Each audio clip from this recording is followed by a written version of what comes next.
Lord Brahma then told Devahuti, my dear daughter of Manu, the same Supreme Personality Godhead who killed the demon Haitaba is now within your womb. He will cut off all the knots of your ignorance and doubt. Then he will travel all over the world. Purport by His Divine Grace, A.T. Bhaktivedanta Swami Srila Prabhupada.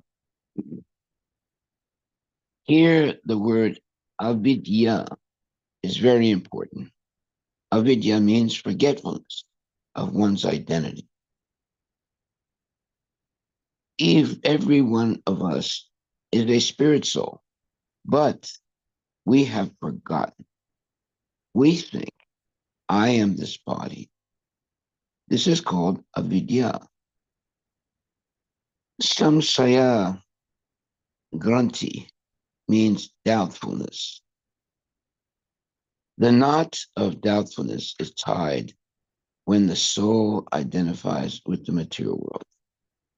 That knot is also called ahankara, the junction of matter and spirit.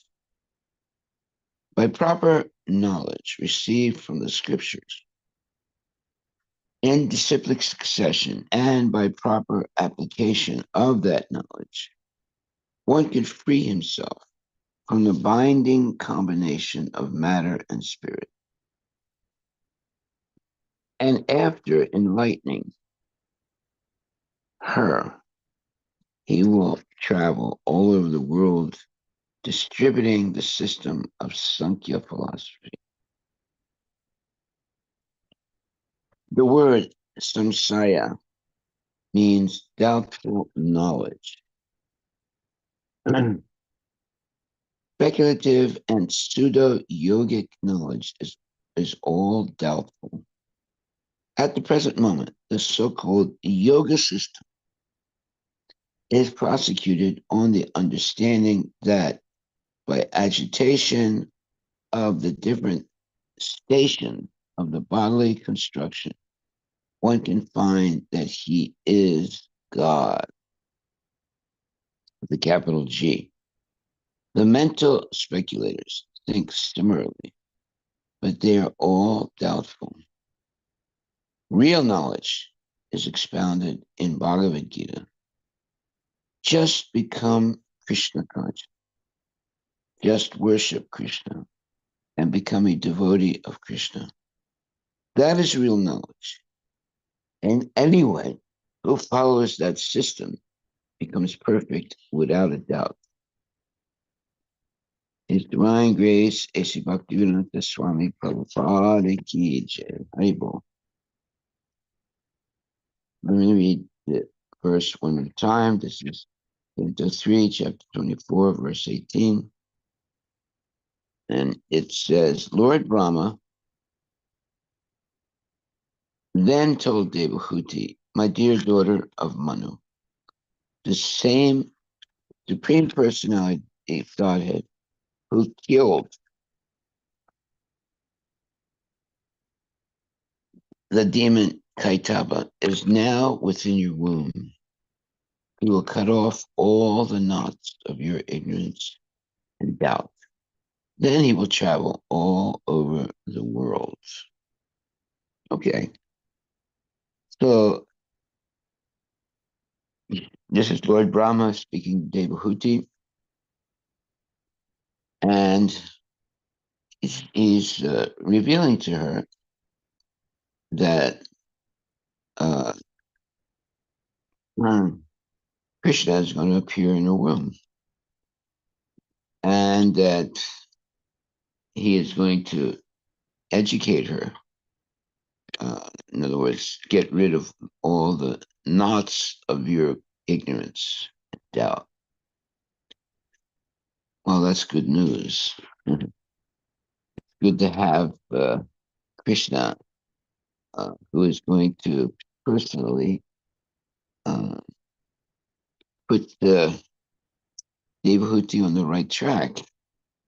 and not be disturbed by the fact that uh, her husband is leaving, but yet now she's going to have a son who is the Supreme Personality of Godhead. Purport. Here, the word avidya is very significant. Avidya means forgetfulness of one's identity. Every one of us is a spirit soul, but we have forgotten. We think, I am this body. This is called avidya. Samsaya granti means doubtfulness. The knot of doubtfulness is tied when the soul identifies with the material world. That knot is also called ahankara, the junction of matter and spirit. Now, see, this is a very important point. The juncture of matter and spirit. This is the problem. We all are actually 100% spirit. We have a material body, but we're not the body because it's always changing. On the other hand, we have an eternal spirit or soul. The problem comes when we identify with the body and not with the soul. That's when we become subjected to ignorance and all kinds of false identities. That's why it says every one of us is a spirit soul, but we have forgotten. We think, I am this body. This is called avidya or ignorance. Samshaya grunti means doubtfulness. The knot of doubtfulness is tied when the soul identifies with the material world. That knot is also called ahankara, false ego, the junction of matter and spirit. So we are basically 100% spirit. But we forget that and we identify with the body. Then we become completely an illusion. And we can spend our whole body like that. I mean, our whole life like that, falsely identifying with the body. And at the moment of death, we don't remember Krishna. And we take birth again, probably not as a human being. And we're stuck in the process of birth, death, old age, and disease. So there's a knot, and it's called ahankara, the junction of matter and spirit. So we can break that knot or undo that knot, although it's very difficult. But we can undo it by regularly chanting Hare Krishna, Mahamantra, and regularly hearing Bhagavad Gita and Srimad Bhagavatam, and associating with good devotees. The knot of doubtfulness is tied when the soul identifies with the material world. That knot is also called ahankara, meaning the false ego, the junction of matter and spirit. So we have a body that is made of matter, and we have a soul that is eternal.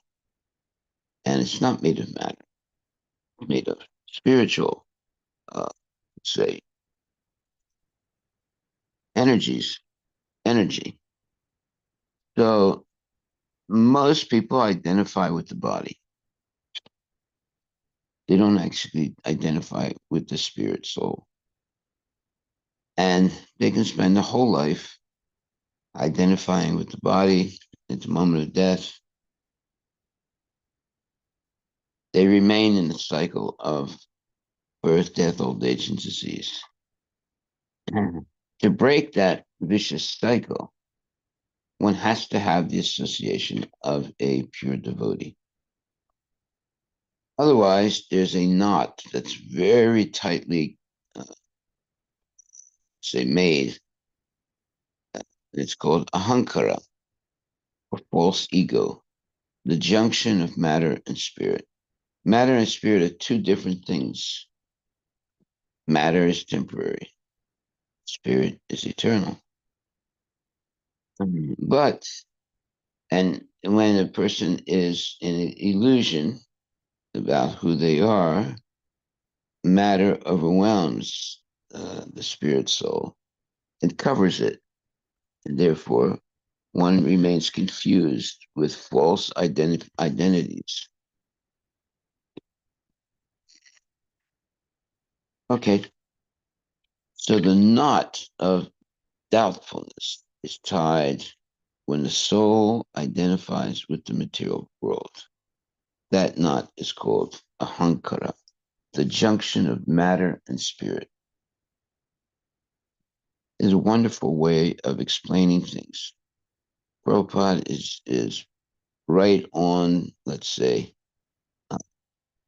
is explaining why we are entrapped in the material world, and is giving, let's say, bona fide knowledge of how we are entrapped and how we can become liberated. Yeah, because when we hear ahankara as a layer, it's a visualization thing. It seems like maybe we can easily cross, but then when you hear that as a knot, then Problem. there's a lot more problem because you have to untie the knot in order for you to cross beyond it or cut it. Yeah. Well, you can't do it. It's very difficult to do it on your own. You have to Mm. have help. And the help comes from bona fide devotees and ultimately the spiritual master, and more ultimately by Krishna himself. So, but we have to want to get to untie that knot. When you have a very tight knot, it's very difficult to undo it. And this knot can be there life after life for many lifetimes. That makes it even more complicated. Okay, so here it says the knot is also called ahankara, which is the junction of matter and spirit. And that's a big statement. Uh, how does matter and spirit become prominent in one's life? It's by ignorance, and it's by engaging in sense gratification. Now, one is identifying with the body and not with the soul. And they become hopelessly entangled in false identification. People fight wars because of false identification. And where in reality, the human, like say, human beings are all one in the sense they all have the chance to understand Krishna and go back to Godhead. But as soon as they make tie this knot of illusion, so they say, well, no, your father is different than my father, or your God is different than my God, or they make all these false statements and false identities, and it ends up being, the basis of hate, fear, and war. All these things happen when people falsely identify themselves. Okay, so this is called avidya. Samsaya granti means doubtfulness. So the knot of doubtfulness is tied when the soul identifies with the material world. So what's the doubt about? Well, who am I? Am I this body or am I the soul in the body? Most people identify with the body. They don't identify with the soul. Why? Well, they can see the body, they can't see the soul. Therefore, they don't think that something like that exists. They think that there's just the body. So then this doubtfulness develops. And the knot of doubtfulness is tied when the soul identifies with the material world. That knot is also called ahankara, the junction of matter and spirit, in other words, the false ego. How does something spiritual connect with something material? That's called ahankara, because one falsely identifies oneself and becomes entrapped or a prisoner of that false identification. By proper knowledge received from the scriptures in disciplic succession and by proper application of that knowledge, one can free himself from this binding combination of matter and spirit. Brahma assures Devahuti that her son will enlighten her, and after enlightening her, he will travel all over the world distributing the system of Sankhya philosophy. Well, this is uh, prophesying the appearance of uh, the Supreme Personality of Godhead uh, as the son of Devahuti and Kardama Muni. Okay. Another interesting statement here is at the present moment, the so called yoga system is prosecuted on the understanding that by agitation of the different stations of the bodily construction, one can find that he is God. Well, that means doing different postures of yoga, but that's not the real yoga. That's the false yoga. By controlling the breathing, and, sitting in the different postures of yoga. I mean, uh, people think that they're making genuine spiritual progress, but actually they're not. Why? Because yoga is not going through different postures of the body. Yoga is connecting to Krishna through love and devotion. So the whole concept of yoga today has become uh, misleading. And therefore, you have these yoga schools where they're doing silent meditation, they're twisting their body this way, that way, and they have their yoga schools and yoga clothes and yoga this and yoga that. But actually, it's not yoga, it's boga. They're falsely engaged in activities that they claim gives them uh, good health. It gives them different types of uh, material benefits, but they're missing the whole point of yoga. Yoga means connecting to Krishna or the Supreme Personality of Godhead. But they go so far as to say the kind of type of yoga we do is not has nothing to do with spirituality. It's simply how to make your body stronger and healthier and longer living. So this is like a complete false. a way of identifying yoga. In fact, once you look up the definition of yoga in the dictionary,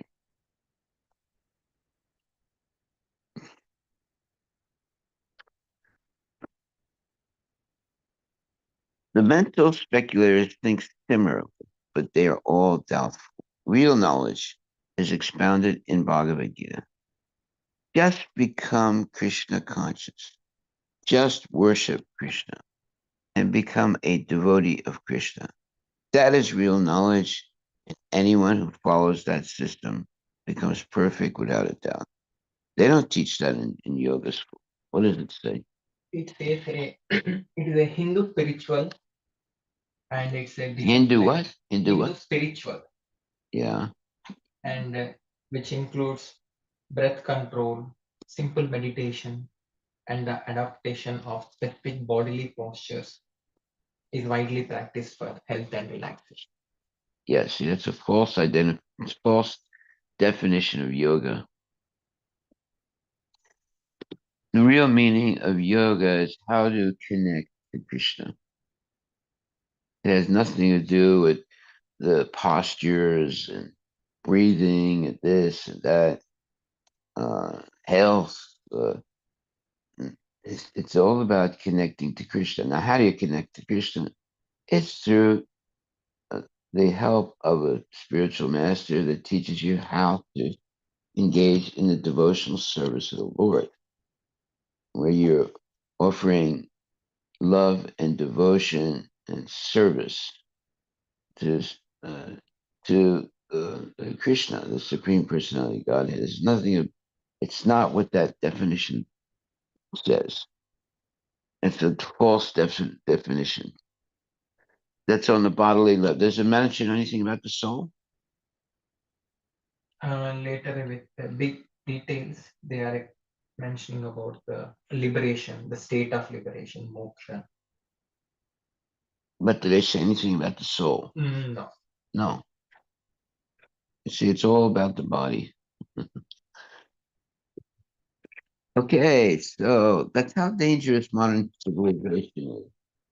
Because modern civilization is mostly atheistic. And when I say mostly, it's completely atheistic. And therefore, there's no knowledge of the eternal soul and its relationship with Krishna, the Supreme Personality of Godhead. Okay, so this ahankara, or the junction of matter and spirit. Now, this is a very big statement. How does that happen? How can there be a junction? Junction means uh, one thing connected to something else, like uh, it's like a term of like a train. The different uh, trains connect together, and you get a very very long train. So look up the definition of junction. Junction means you connect two things or more together. And what does it say? What is junction?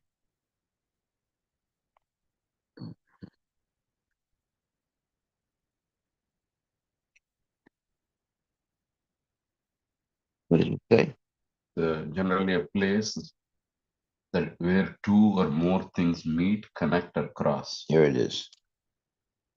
So this it's actually a false statement because you have the soul and you have the body.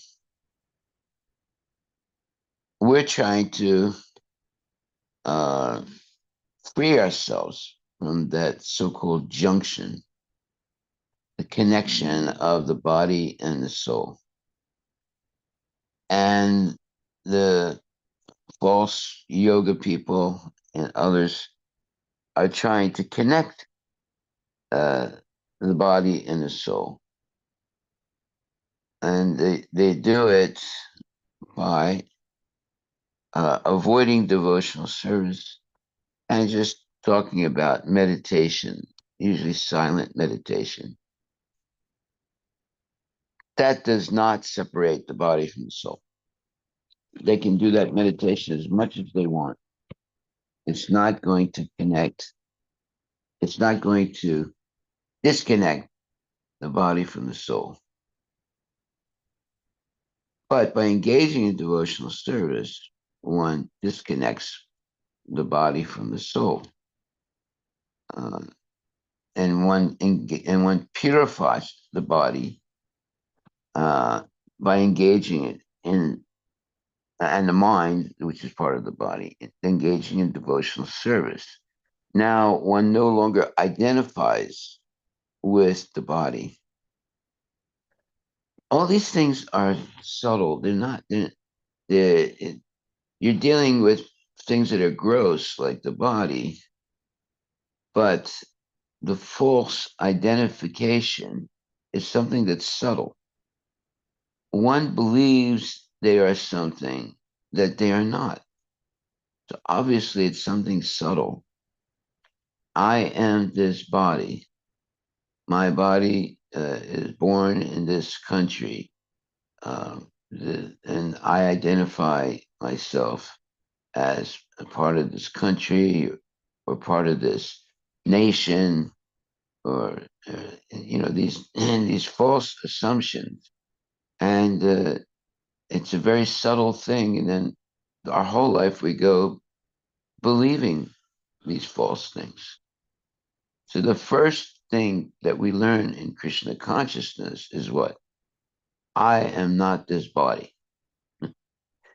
And and the thing that we learn very quickly as soon as we're born is I am this body. See? So this I am issue is fundamental. What are we teaching in Krishna consciousness? The first thing we're teaching is I am not this body. But as soon as someone is born, they're taught you are this body. You're a member of this family, you're a member of this ethnic group, you're a member of this, uh, let's say, identification, and therefore people get bewildered, and it can last a whole lifetime.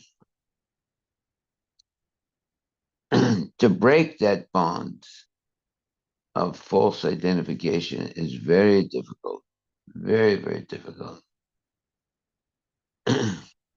You can only do it by coming in contact with a bona fide guru and gurus, and hear regularly Bhagavad Gita, Srimad Bhagavatam. And the more you hear, the more you become convinced, I am not this body. I am the eternal soul that's within the body. That's who I am. That this is a subtle thing, because can you see the soul? No. Can you see the body? Yes. So therefore, they identify with the body, and they don't even know what the soul is. They might even talk about a soul, but they can't see it. And what is a soul? The soul is the eternal, let's say, uh, being that's animating the body with consciousness. How big is the soul? The soul is 1/10,000th the tip of a hair. Something you can't see. But it's so powerful that it can invest, like it can spread uh, consciousness through the entire body. Although the soul is only 1/10,000th the tip of a hair. We're dealing with very subtle things now when you start talking about the soul. It's not something you can see. You can understand that you have a soul because you're conscious. In other words, if I pinch you, you say, ouch. Right? If I pinch the body of a dead man, I don't hear any ouch. I don't hear anything. I don't see the body moving. I don't see the person breathing. But if someone is still alive and you pinch them really hard, they say ouch. So that ouch means that they are existing within the body. Therefore, they're conscious of the states of the body, the different states of the body. Like the body can be tired, the body can be asleep, the body can be pinched, the body can feel uh, things and experience things, right? So they call that uh, consciousness. But the consciousness is corrupted by false ideas that have entered into the mind of the person. And those ideas are subtle, they're not gross. Just like if you ever heard the speeches of Hitler, uh, what were his speeches about? Well, he was talking about the superiority of the Germanic race. This is completely false, but he was such a, let's say, charismatic speaker that people believed him. And it led to complete disaster of Germany and the whole idea of Nazism. The Nazi movement is actually a socialist movement. It's not a right wing philosophy, it's actually a socialist philosophy. But it's based on the body and not on the soul. And it's based on false, what you would call identification. When someone says Heil Hitler, that's different than all glories to the Supreme Personality Godhead. Mhm. This Heil Hitler is paying, let's say, it's basically the same, not the same, but it's like saying all glories to this divine grace, A.C. Bhaktivedanta Swami Prabhupada, or all glories to Krishna. So all glories to Krishna uh, is is something spiritual. Heil Hitler is not something spiritual at all. It's simply uh, identifying oneself with this man named Hitler, and uh, the whole philosophy of Nazism.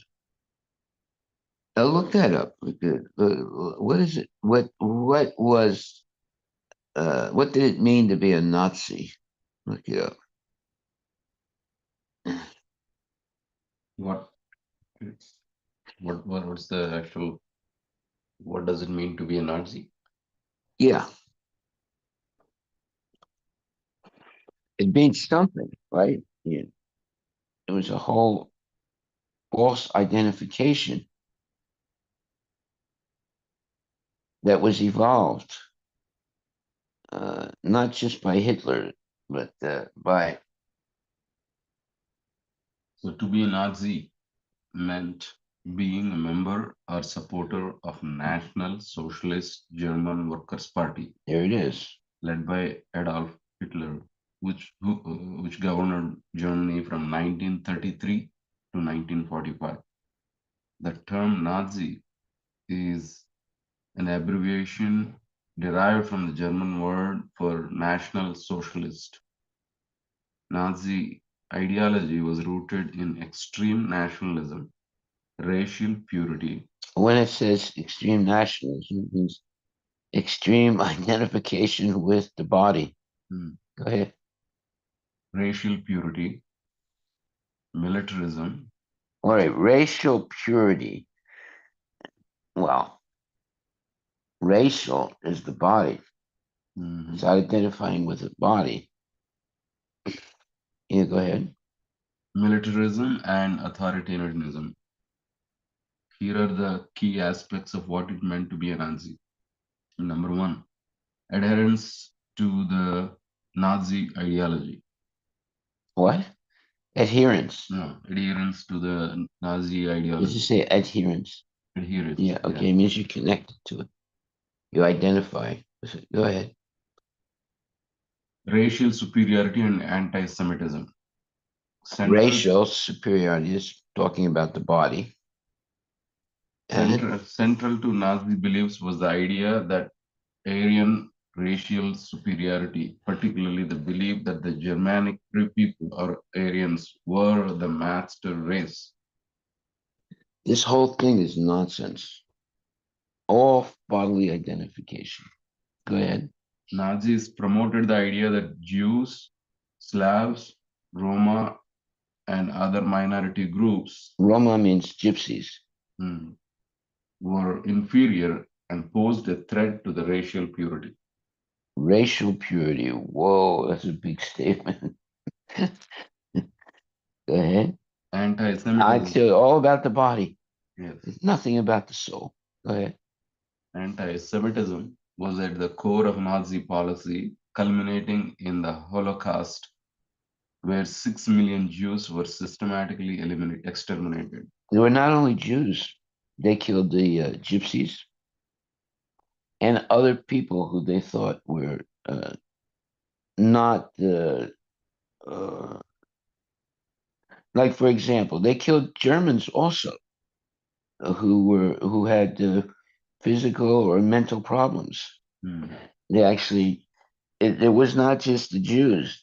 They killed a lot of Germans also who they thought were not pure Germanic races, such as they killed communists and they killed people that had, let's say, serious diseases, even though they were German. Looked at it, make sure that it's Yeah, true. last time we read Yeah, a lot of non Jews as well. yeah. So it was all based on this false concept of Germanic superiority of the Germanic race. And to purify the Germanic race, they would kill Germans who were communists, who had serious uh, physical, uh, let's say, or mental problems. Hmm. They would actually The, kill them the, to purify the race so that they would not have sex and give birth to more kids that might have the same type of physical and mental problems. They were trying to purify the Germanic race. Very, very interesting philosophy. And they had a prototype of what is Germanic race. And by the way, Hitler did not look like that prototype of a real Germanic person. Hitler so himself did not look like he was it. shorter. Yeah, he didn't have the same. Why don't you look at what is the definition? What was the definition they gave of a real Germanic person? Race. Racial identification of a real Germanic person.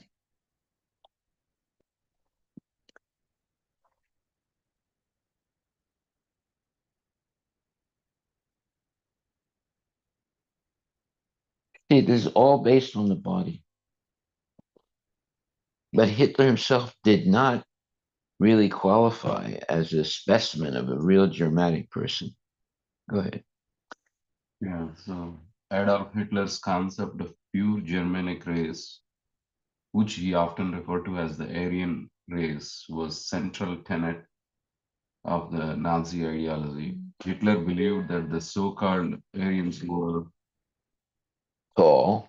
the original and most racially pure human beings, and that Germans were the descendants of this superior race. Physical characteristics. Hitler's ideal of the Aryan race was primarily defined by the physical characteristics of Yes. the body, Yes. and that he associated with Northern Europeans, specifically people from the Nordic region. These features included blonde hair, blue eyes, tall structure, fair skin. None of that was, uh, none of those qualities. Hitler didn't have any of those qualities. Mhm.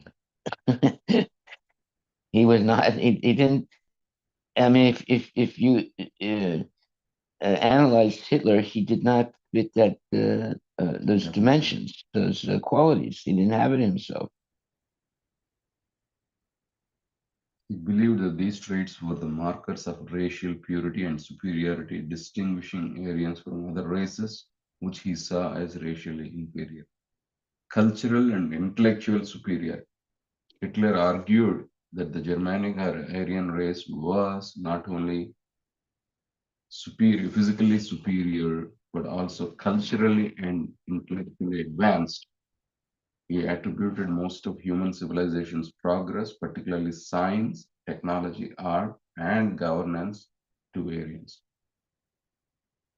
In his worldview, Germanic people were the bearers of the culture, while non Aryan races such as Jews, Slavs, and others were portrayed as destructive or Parasitic. parasitic to the society. Racial purity and eugenics. Hitler Oh, advocated. eugenics is dangerous. Go ahead. Eugenics is when you cull or you eliminate people that have physical and mental problems in order to only permit uh, people that have certain physical attributes to procreate. And the other people, you just eliminate them, you kill them. So you don't have a impure race. See if that's true. Hitler advocated for the preservation of racial purity. He believed that interbreeding between Aryans and other races would dilute their superiority, leading to cultural and national decline. As part of this, the Nazis implemented policies of eugenics aimed at improving the Aryan race by encouraging reproduction among people with the desired physical traits and sterilizing or killing those deemed unfit. Yep. This belief in racial purity is also underpinned the Nuremberg laws, which prohibited marriage and sexual relationships between Jews and non-Jewish Germans. Anti-Semitism and racial hierarchy. Central to Hitler's ideology was the belief in a strict racial hierarchy, with Aryans at the top. He considered Jews to be the greatest enemy of the Aryan race, describing them as an existential threat that needed to be eradicated to ensure the survival of the German people. This formed the foundation of the Holocaust, where millions of Jews were persecuted and murdered. Other races, such as Slavs, Roma, and Afghans, were also considered inferior in Hitler's social worldview, though the degree of animosity and persecution varied. Nationalist ideals. Hitler tied. Let's see what Prabhupada has made a statement. He didn't think that 6 million Jews were killed. There might have been 6 million people that died, but he didn't think they were all Jewish. He thought that that was an inflated number. That Yeah, was I think another last time we thing. looked up, it was like What? 50-50. 50% obviously were Jews, but then other 50 were non-Jews also. How do you know that? Last time when we looked up. Oh, okay. um,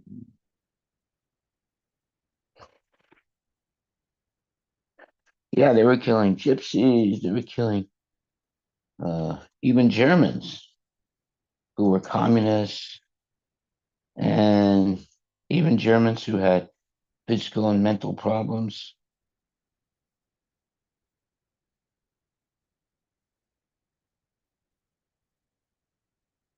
And eugenics. Eugenics, they believed in culling or killing people who had physical and mental problems, even though they were yeah, Jew, so they were here, Germans. Yeah, go ahead. so he killed between 11 to 17 million people, of which 6 million were Jews. So this meant Jews made up anywhere between 35 to 55% of the total victims. See? Yeah.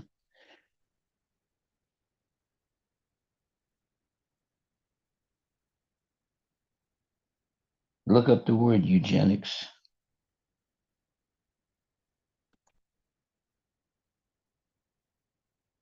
This whole concept of eugenics started in the United States. It was not something that started in,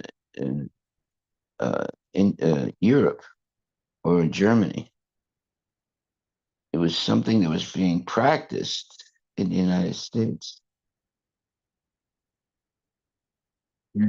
Eugenics is a social and scientific movement that emerged in the late 19th and early 20th centuries, advocating for the improvement of the human population through selective breeding. The term eugenics was coined by Sir Francis Galton, a British scientist, in 1883. It comes from the Greek word eu means good, genos means birth, reflecting the movement's focus on improving human heredity. Key aspects of eugenics. Selective breeding.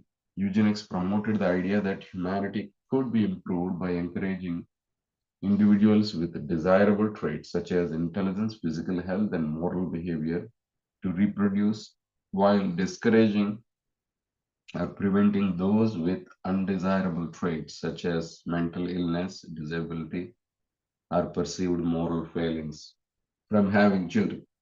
Positive versus negative eugenics.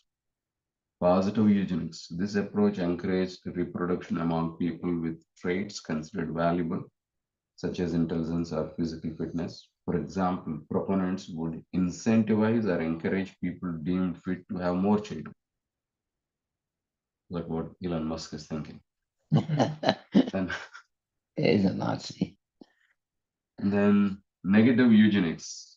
This approach sought to limit reproduction among the people with traits seen as undesirable, often through coercive measures such as forced sterilization, institutionalization, or extreme cases, euthanasia. This was based on the belief that preventing unfit people from reproducing would lead to an overall improvement in society. Influence on Nazi ideology. Eugenics played a major role in Nazi Germany, where it was taken to its most extreme form. The Nazis adopted eugenics to justify their policies of racial purity, leading to forced sterilizations, euthanasia programs, and ultimately the Holocaust. By the way, all this eugenics, it started from the United States, Hmm. and then the Nazis picked up on it. That's what's very uh, interesting. The Nazis sought to eliminate those they deemed racially or physically inferior, including Jews, Roma, and disabled individuals and others. Eugenics in other countries, United States. Eugenics was widely practiced in the US in the early 20th century, particularly through state-sanctioned sterilization programs targeting the disabled, poor, and certain ethnic groups. More than 60,000 people were forcibly sterilized under such programs between the early 1900s to 1970s. A lot of those people were black people. Other countries such as Sweden, Canada, and Australia also implemented eugenics policies, including sterilizations and other coercive measures, especially targeting marginalized groups. Yeah, what was the name of that lady?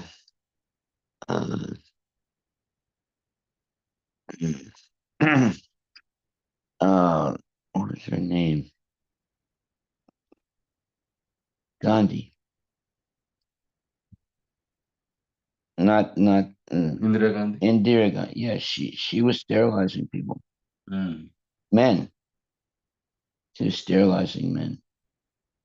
Yeah, there I don't know that it was eugenics. They just wanted to limit the population or something, right? Yeah, It's but just like anybody that has more than one child, or two children, they would forcibly take them and sterilize them. yeah, one time there was this statement, vote for uh, Gandhi, lose your genitals. I don't know how you say that in Hindi, but there was there was something that people were saying when there was election time for Indira Gandhi. Vote for her, you lose your genitals. How do you say that in Hindi? And Um,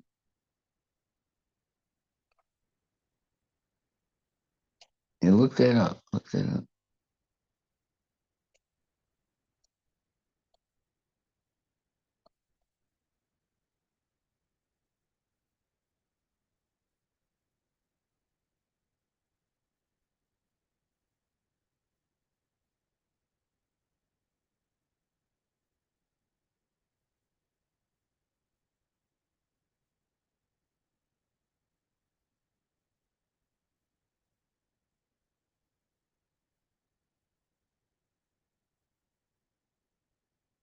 That's it.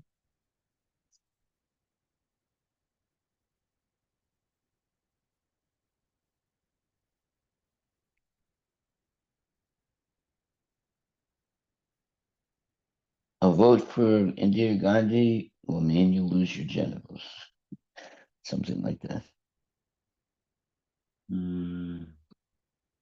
I searched for what was the slogan used by opposition to highlight this threat when Indira Gandhi was sterilizing people. So here it said one of the most famous slogans was Nishbandi ka doot, vote do boot.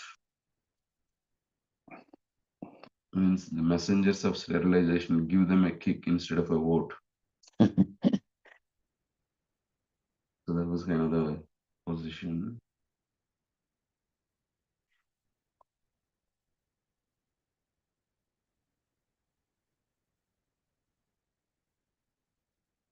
They sterilized a lot of men.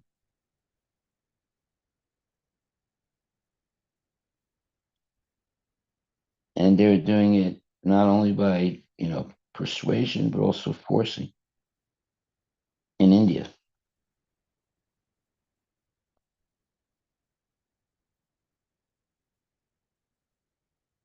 Does it say that?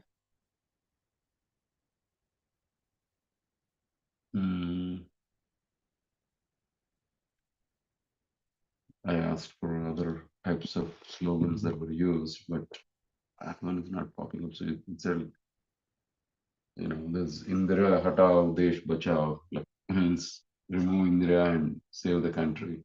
What? Remove Indira and save the country, like that. Remove her? Because this is an election Yeah. time, right? Remove her? Is that what it says? Yeah. Remove means Hatao means take her out, basically. Mhm. And then one of her sons, Sanjay Gandhi, was involved in this whole thing, right? He was the architect of the forced sterilization program. The people's one slogan: remove Indira, remove Sanjay. And the emergency, save the country. Night comes, night goes, but the talk of sterilization remains. Yeah. And see how that these false concepts uh, are proliferated by nonsense people, and the normal people suffer, and oftentimes they are forcibly sterilized. And they were doing that in India. They were forcibly sterilizing people.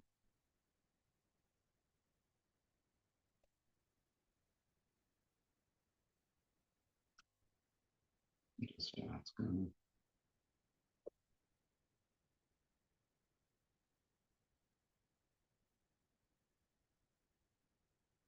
What's it say? Yeah, something. Indira का vote दोगे तो निशबंदी करवाओगे. Means if you vote for Indira, you will be sterilized. Yeah. You're gonna lose your genitals. A vote for Indira, you'll lose your genitals. There it is. Honeyball. That's our lesson today. You vote for Indira Gandhi, you lose your genitals.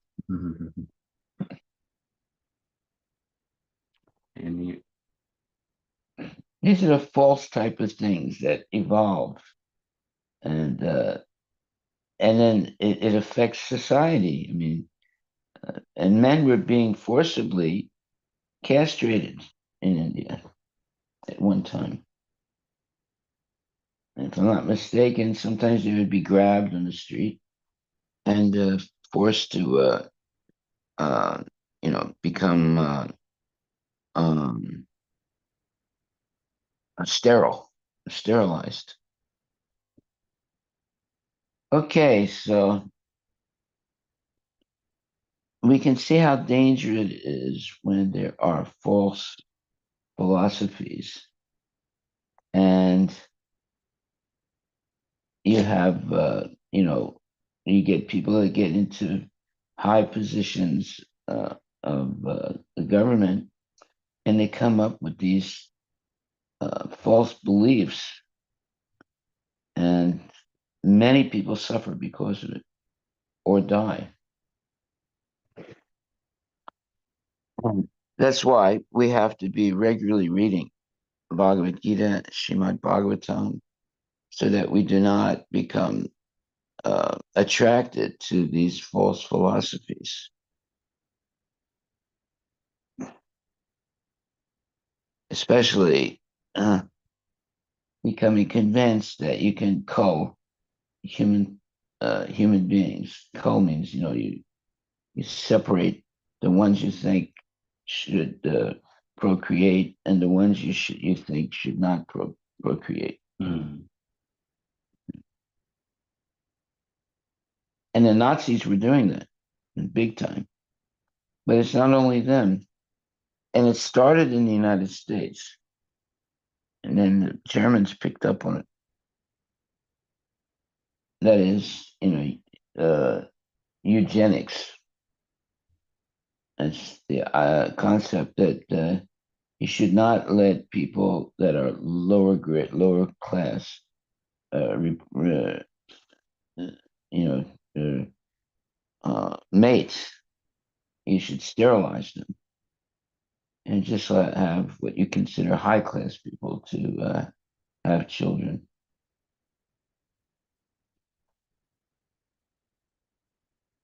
Haribol. Some of the nonsense things that have happened in history, and in present time, or in the last 50 to 100 years, you had these crazy types of philosophy that people believed and practiced, and it's all based on the body. It has nothing to do with the soul. Okay. So are there any questions anyone would like to ask?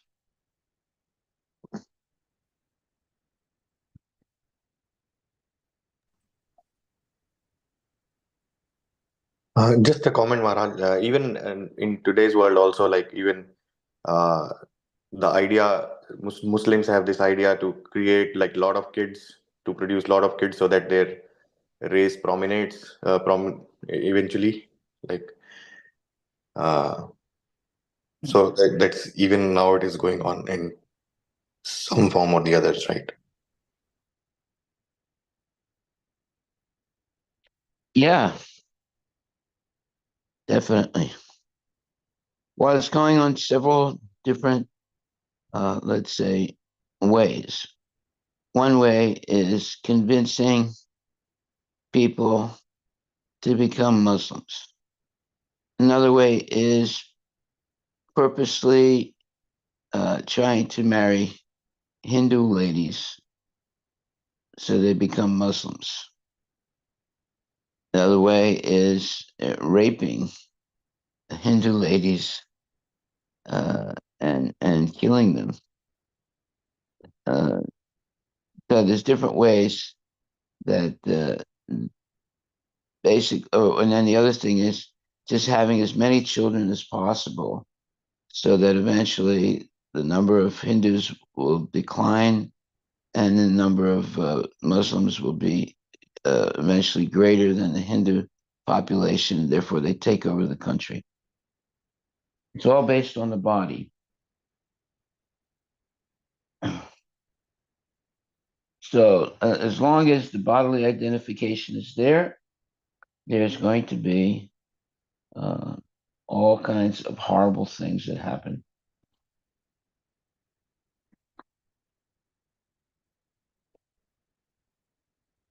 And you see, there's forced rape of Hindu women. That happens a lot. What's shocking is Hindu men also rape Hindu women in India. The, it becomes all confused. But the Muslims are definitely, they have a plan to by, uh, 2015, 50, or, uh, in the next 40 years or 50 years, they will have more Muslims than Hindus because the Muslims are having many more children than the Hindus. And eventually they'll take over the country. They'll have more population of Muslims than Hindus.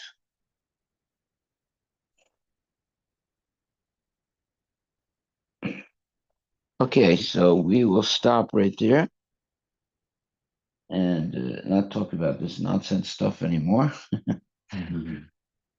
and talk about something that's Krishna conscious. Okay. Now we'll see you again in the evening. All glories to Srila Prabhupada.